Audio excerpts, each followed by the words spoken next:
Assalamualaikum warahmatullahi wabarakatuh. Perkenalkan, nama saya Yayan Yulianti dari kelompok 8 bersama teman saya Epi Susilawati, Muhammad Haikal Abdurrahman, Rifki Naufal Muzaki, dan Wike Siti Dayanti akan memaparkan materi mengenai otonomi daerah dari mata kuliah Sistem Pemerintahan Daerah yang diampu oleh Bapak Teddy Nurwan SOS MSI.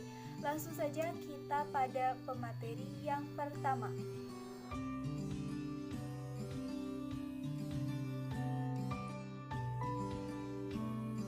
Apa sih otonomi daerah? Menurut Undang-Undang Nomor 23 Tahun 2004, otonomi daerah adalah hak, wewenang dan kewajiban daerah otonom untuk mengatur dan mengurus sendiri urusan pemerintahan dan kepentingan masyarakat setempat dalam sistem negara kesatuan Republik Indonesia.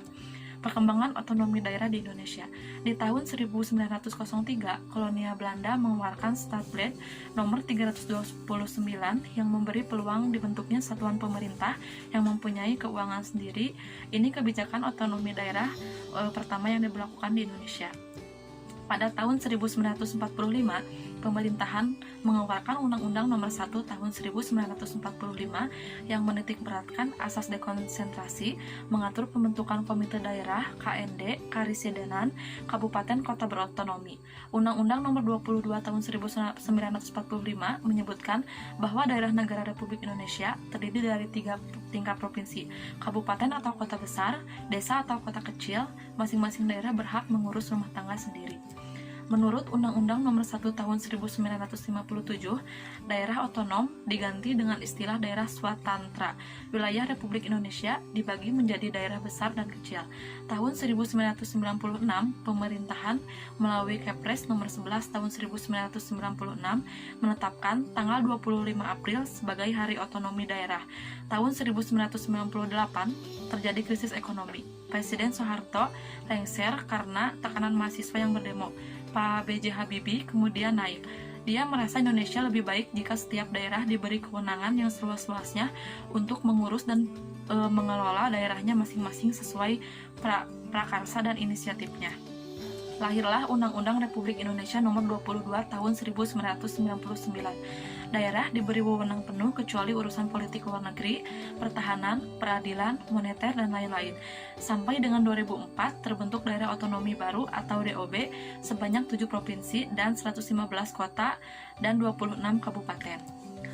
Pola pemerintah yang berubah dari sentralisasi menjadi otonomi membuat daerah memiliki kekuasaan untuk membangun daerahnya sendiri dengan melihat potensi besar dari daerahnya. Namun, masih ada kekurangan dari undang-undang tersebut seperti kecenderungan hadirnya raja-raja kecil di daerah,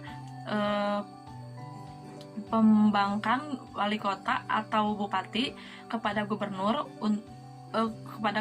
dan bahkan berkembang menjadi politik dinasti. Tahun 2004 di pemerintahan Megawati melihat kelemahan undang-undang sebelumnya dan merasa otonomi daerah dapat menjadi lebih baik ketika diberi arahan yang tepat dari pemerintahan pusat. Hadirlah Undang-Undang Nomor 32 Tahun 2004 yang tidak hanya memberikan aspek struktural dan fungsional pemerintahan pusat dan daerah, tetapi juga menetapkan pilar yang mesti dijaga agar bisa sukses. Tugas otonomi daerah semakin meluas. Kemudian pemerintahan mengeluarkan Undang-Undang Nomor 23 Tahun 2014 yang membahas kekuasaan dan pembagian wilayah. Undang-undang ini juga membahas koordinasi antara pimpinan daerah dan menetapkan forum tukar pikiran dan saling beri dukungan. Sampai dengan 2018 sudah terbentuk total daerah otonomi atau DOB sebanyak 34 provinsi dan 542 kabupaten atau kota. Sejak itu, pemerintah pusat melakukan segala upaya untuk mendukung dan mendorong pemerintah daerah untuk menemukan identitasnya dan terus mendunia.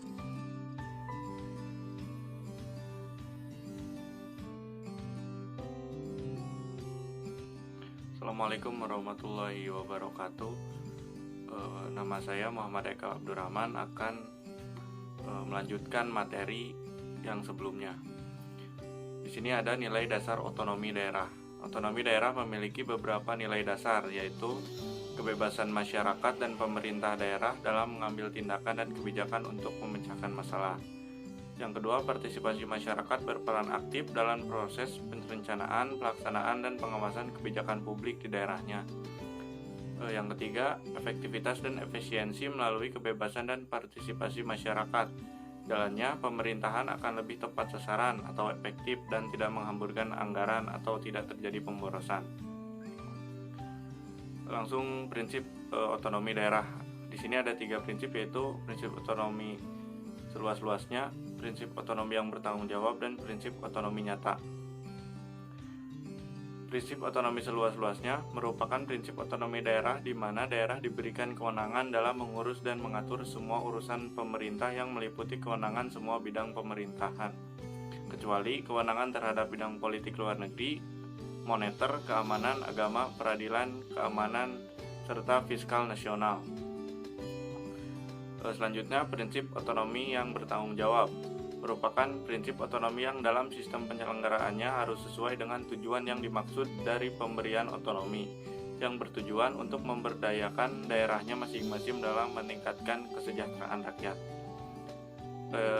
Selanjutnya ada prinsip otonomi nyata, merupakan prinsip otonomi daerah di mana daerah diberikan kewenangan dalam menangani urusan pemerintahan yang berdasarkan tugas, wewenang, dan kewajiban yang secara nyata sudah ada dan dapat berpotensi untuk tumbuh, hidup, dan berkembang sesuai dengan potensi dan ciri khas daerahnya. Sekian materi yang saya sampaikan. Assalamualaikum warahmatullahi wabarakatuh.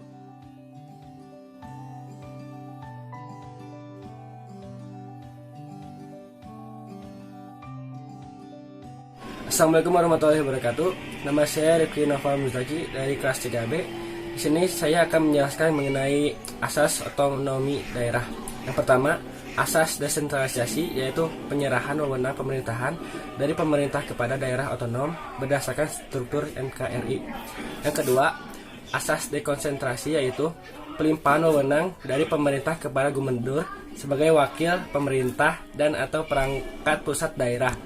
Yang ketiga, asas tugas pembantuan, yaitu penugasan oleh pemerintah kepada daerah dan oleh daerah kepada desa dalam melaksanakan tugas tertentu dengan disertai pembiayaan, sarana dan prasarana serta sumber daya manusia dengan kewajiban melaporkan pelaksanaannya dan mempertanggungjawabkan kepada yang berwenang. Hak daerah dalam menjalankan otonomi daerah. Menurut Undang-Undang Nomor 32 Tahun 2004 Pasal 21, daerah dalam menyelenggarakan otonomi. Daerah memiliki hak sebagai berikut. Yang pertama, mengatur dan mengurus sendiri urusan pemerintahannya. Yang kedua, memilih pemimpin daerah. Yang ketiga, mengelola aparatur daerah. Yang keempat, mengelola kekayaan daerah. Yang kelima, memungut pajak daerah dan retribusi daerah. Yang keenam, mendapatkan bagi hasil dari pengelolaan sumber daya alam dan sumber daya lainnya yang berada di daerah. Yang ketujuh, mendapatkan sumber-sumber pendapatan lain yang sah. 8. Mendapatkan hak lainnya yang diatur dalam peraturan perundang-undangan. Kewajiban daerah dalam menjalankan otonomi daerah menurut Undang-Undang Nomor 32 Tahun 2004 Pasal 22. Yang pertama, melindungi masyarakat, menjaga persatuan, kesatuan, dan kerukunan nasional serta keutuhan NKRI. Yang kedua, meningkatkan kualitas kehidupan masyarakat. Yang ketiga, mengembangkan kehidupan demokrasi. Yang keempat, mewujudkan keadilan dan pemerataan. Yang kelima, meningkatkan pelayanan dasar pendidikan. Yang keenam, menyediakan fasilitas kesehatan, menyediakan fasilitas sosial, fasilitas umum yang layak. Yang ketujuh, mengembangkan sistem jaminan sosial. Yang kedelapan, menyusun perencanaan dan tata ruangan daerah. Yang kesembilan, melestarikan lingkungan hidup. Yang kesepuluh, mengelola administrasi kependudukan, melestarikan nilai sosial budaya. Dan yang kesebelas, urusan wajib lainnya yang diamanatkan oleh peraturan perundang-undangan. Terima kasih. Wassalamualaikum warahmatullahi wabarakatuh.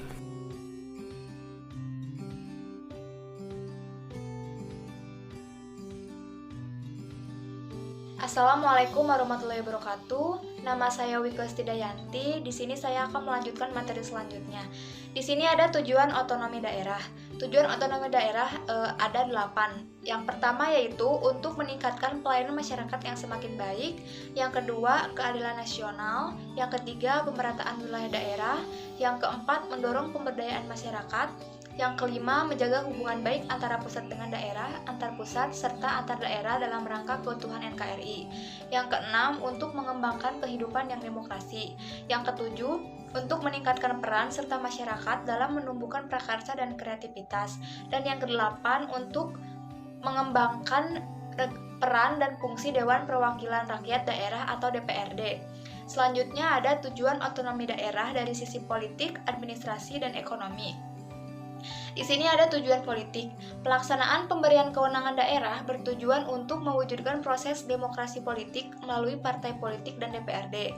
Dengan adanya otonomi daerah, diharapkan masyarakat setempat mendapatkan pelayanan yang baik, pemberdayaan masyarakat, serta terciptanya sarana dan prasarana yang layak.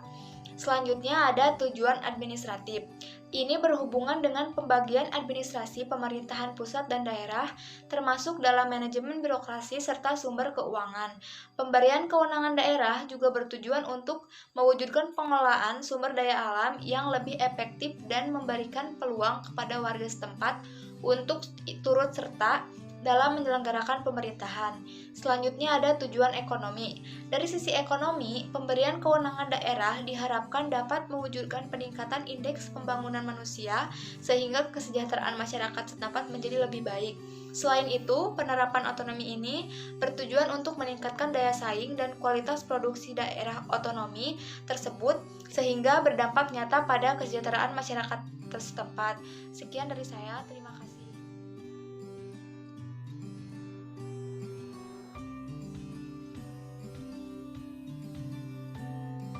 Di sini saya akan memaparkan materi mengenai dampak positif dan dampak negatif dari otonomi daerah.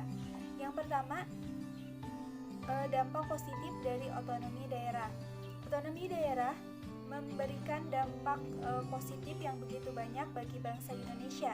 Dengan adanya otonomi daerah, maka pemerintahan daerah akan mendapatkan kesempatan untuk menampilkan identitas lokal yang ada di masyarakat. Berkurangnya wewenang dan kendali pemerintah pusat mendapatkan respon tinggi dari pemerintahan daerah dalam menghadapi masalah yang berada di daerahnya sendiri. Bahkan,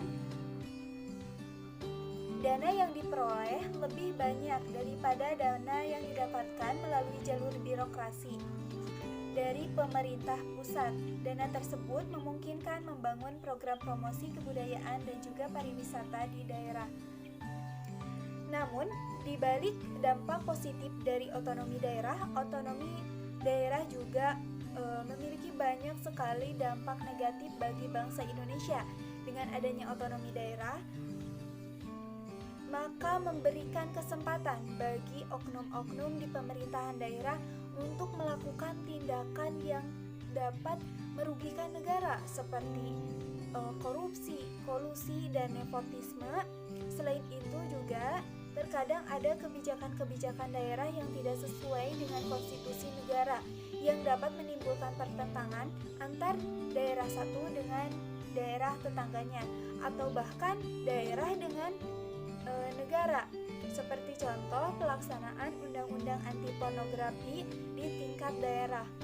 Hal tersebut dikarenakan dengan sistem otonomi daerah, maka pemerintah pusat akan lebih susah mengawasi jalannya pemerintahan daerah. Selain itu, karena memang dengan sistem ekonomi daerah membuat peranan pemerintahan pusat tidak begitu berarti. Sekian presentasi dari kelompok kami. Mohon maaf apabila banyak kesalahan. Terima kasih atas segala perhatiannya. Wassalamualaikum warahmatullahi wabarakatuh.